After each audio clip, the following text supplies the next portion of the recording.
দরজা বন্ধ রাখতে পারি না ট্রানজিট নিয়ে, বললেন প্রধানমন্ত্রী ও সংসদ নেতা শেখ হাসিনা ভারতের সঙ্গে ট্রানজিটের সুবিধার কথা তুলে ধরে বলেছেন, বিশ্বায়নের যুগে আমরা নিজেদের দরজা বন্ধ রাখতে পারি না।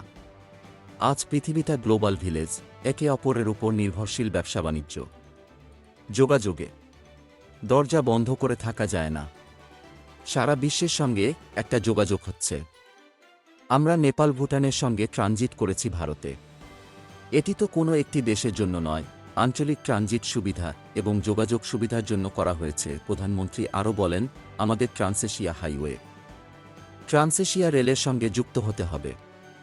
আজ ভারতকে আমরা ট্রানজিট দিলাম কেন, এ নিয়ে নানা প্রতিক্রিয়া। আমাদের ট্রানজিট তো আছেই। ত্রিপুরা থেকে বাস চলে আসে ঢাকায়, ঢাকা হয়ে কলকাতা পর্যন্ত তো যাচ্ছে। এতে ক্ষতিটা কি হচ্ছে? বরং আমরা রাস্তার ভাড়া পাচ্ছি, সুবিধা পাচ্ছে আমাদের দেশের মানুষ। অনেকে অর্থ উপার্জনও করছে।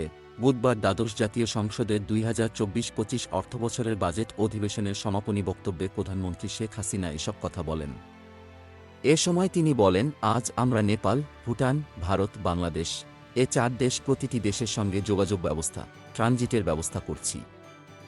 আজ নেপাল থেকে আমরা জলবিদ্যুৎ কেনা শুরু করতে যাচ্ছি, সেখানে গ্রিড লাইন করা, আমরা সেই চুক্তি করেছি, তা আমরা কার্যকর করছি।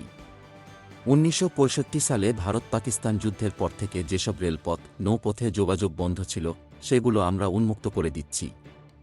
শেখ হাসিনা বলেন, ভুটান থেকে একটি রাস্তা যাচ্ছে মিয়ানমার হয়ে থাইল্যান্ড পর্যন্ত, অথচ সেই রাস্তাটা যাচ্ছে বাংলাদেশকে বাইপাস করে।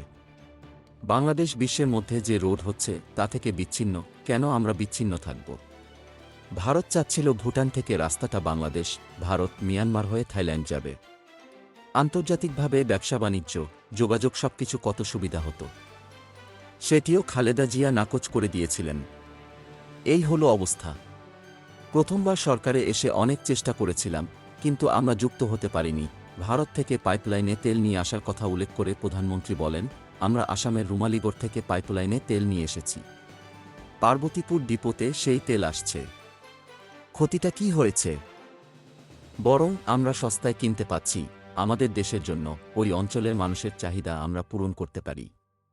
উত্তরাঞ্চলে কোনো শিল্পায়ন হয়নি, এখন শিল্পায়নে আমরা যেতে পারি এবং বিদ্যুৎ উৎপাদন কেন্দ্র আমরা নির্মাণ করেছি। আমরা নিজেদের দরজা তো বন্ধ করে রাখতে পারি না।